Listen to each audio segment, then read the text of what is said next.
जय भीम, जय संविधान साथियों। आज हम तीसरे कैडर में आप लोगों के समक्ष 9 अगस्त 2020 दिन रविवार बाबा साहब जी की जीवनी के बारे में लेके आए हैं। और ज़्यादा वीडियो लंबा ना हो इसलिए हम शॉर्ट में उनकी स्टोरी को बताएंगे और आप सभी लोग इस चीज़ को आगे शेयर करें और हमारे चैनल को सब्सक्राइब जरूर करें। डॉक्टर भीमराव अम्बेडकर जी का जन्म 14 अप्रैल 1891 में मऊ में हुआ था, जो मध्य प्रदेश में स्थित है। इनके पिता का नाम रामजी वल्द मालोजी सकपाल था, जो पेशे से सूबेदार थे।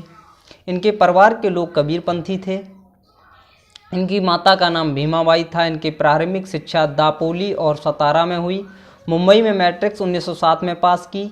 अभिनंदन समारोह में शिक्षक श्री कृष्णा जी अर्जुन ने स्वलिखित यानी कि अपने द्वारा लिखित पुस्तक बुद्ध चरित्र प्रदान की। 1912 में स्नातक।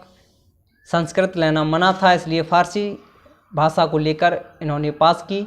इसके बाद 1915 में अमेरिका कोलंबिया में स्नातकोत्तर और 1916 में पीएचडी।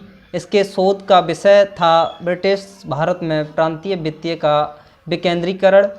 ब्रिटिश यानी कि लंदन में एमएससी और डीएससी की और बार एट लॉ। इन्होंने पार्ट टाइम अध्यापक और वकालत कर अपनी पत्नी रमाबाई के साथ जीवन निर्वाह किया।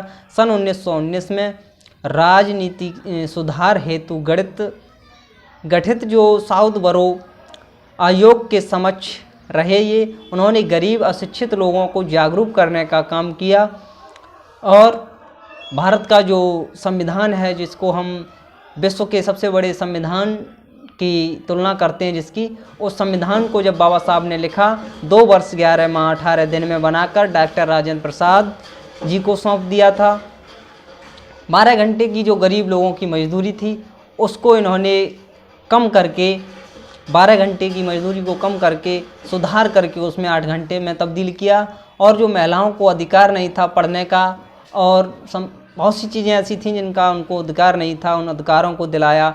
और काफ़ी संघर्ष के बाद ये प्रथम कानून मंत्री भी रहे और पार्टियों में सहयोग किया। तो इन्होंने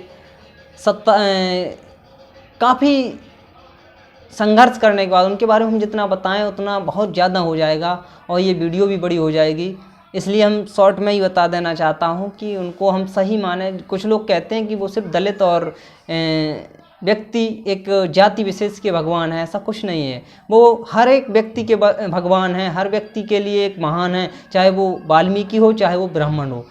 क्योंकि बाबा साहब ने जो संविधान लिखा है उसमें हिंदू मुस्लिम सिख ईसाई सब आपस में भाईचारे को दर्शाया है। और इस चीज़ को उन्होंने बहुत आगे तक ले गए और धर्मनिरपेक्ष भारत का जो संविधान है वो धर्मनिरपेक्ष बनाया और किसी व्यक्ति विशेष में जाति विशेष में एक अहम भूमिका नहीं डाली। जो जिसके लायक था उसको वो अधिकार मिला। और सन 1956 में 6 दिसंबर को इनकी मृत्यु हो गई। सन 1956 में 6 दिसंबर को इनकी मृत्यु हो गई। बाबा साहब के जीवन का जो संघर्ष रहा बहुत ही संघर्षमय रहा, जिसमें माता रमाबाई का बहुत ज़्यादा योगदान रहा और उन्होंने मजदूरी करके बाबा साहब का सपोर्ट किया, सहयोग दिया। मैं चाहूँगा अपनी माताओं बहनों से, अपने समाज के लोगों से कि ऐसे हमारे भी आने वाली संतान हो तो प्रत्येक व्यक्ति के घर में मैं दिखा देना चाहता हूँ इस प्रकार की संविधान की किताब होनी चाहिए, चाहे वो किसी भी धर्म, किसी भी जाति, किसी भी समाज का हो। हर व्यक्ति के घर में संविधान की किताब होनी चाहिए। और अगले टर्न में हम लेके आते हैं आप लोगों के लिए भारतीय संविधान से रिलेटिव वीडियो। देखते रहिए और हमारे चैनल को सब्सक्राइब कर लें ताकि आपको संविधान की जानकारी भी मिलती रहे और सभी महापुरुषों की जीवनी मिलती रहे। जय भीम, जय संविधान साथियों।